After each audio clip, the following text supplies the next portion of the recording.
ചേട്ടാ 2 സ്ട്രോങ് ചായ. എന്താടാ പറയുന്നത് ചേട്ടാ? 2 ചായയില് ഒരെണ്ണത്തിൽ മധുരം വേണ്ട. കുറച്ച് മധുരം ഇട്ട് കഴിയളിയാ. ചായയില് മധുരം ഇടരുത്, അത് അൺഹെൽത്തിയാണ്. മാമ ഒരു ഗുണ്ടും കൂടാ. മധുര ലേശം പോലും ഇട്ടിട്ടില്ല. ഓ അത് മതി, അത് മതി. ഇപ്പൊ വരാവേ.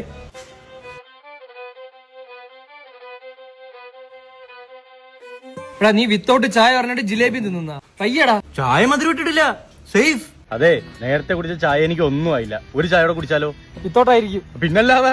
താമര കണ്ണ, നീ ജിലേബി കഴിക്കാ, നീ ചായയിൽ മധുരം ഇട്ട് കഴി, അതാണ് കലോറി കുറവ്. എന്തോ ഞാൻ ചായയിൽ മധുരം ഇടില്ല, എനിക്കത് ഇഷ്ടമല്ല. ചേട്ടാ 2 ചായ, 1 വിത്തൗട്ട്. മോനെ കൂടെ കടിക്കാൻ എന്ത് വേണം?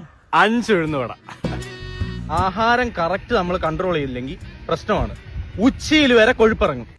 ആണാ കഴിക്കാന്നുണ്ട് ആഹാരം എന്തൊക്കെയാ ഉണ്ട് ഇവിടെ? പൊറോട്ട, ഞാൻ, പൂരി, വാരി, മോര്. ചപ്പാത്തി ഉണ്ടോ? ചപ്പാത്തി ചൂടാം. ആ ചപ്പാത്തി ഒരു 3 ചപ്പാത്തി. ഡയറ്റ് എടുക്കാണല്ലോടാ. കലോറി തെറ്റും, അതാ. കറി എന്ത് വേണം? കറിയാ 100 ഗ്രാം ചിക്കൻ പൊരിച്ചത്. ചേട്ടാ ജ്യൂസ് ഉണ്ടോ? പിന്നെ ജ്യൂസ് ഇല്ലാതെ ജ്യൂസ് ഇട വന്ന് പിന്നെ ജ്യൂസ് ആണല്ലോടാ പൊട്ട. ഒരു പപ്പായ ജ്യൂസ്. ഹെൽത്തി മധുര ഇടേ വേണ്ട. എടാ ഹെൽത്തി കുട്ടാ. പിന്നെ കൂടെ 2 മുട്ട പപ്സും. അട ഗൊമ്മാലേ.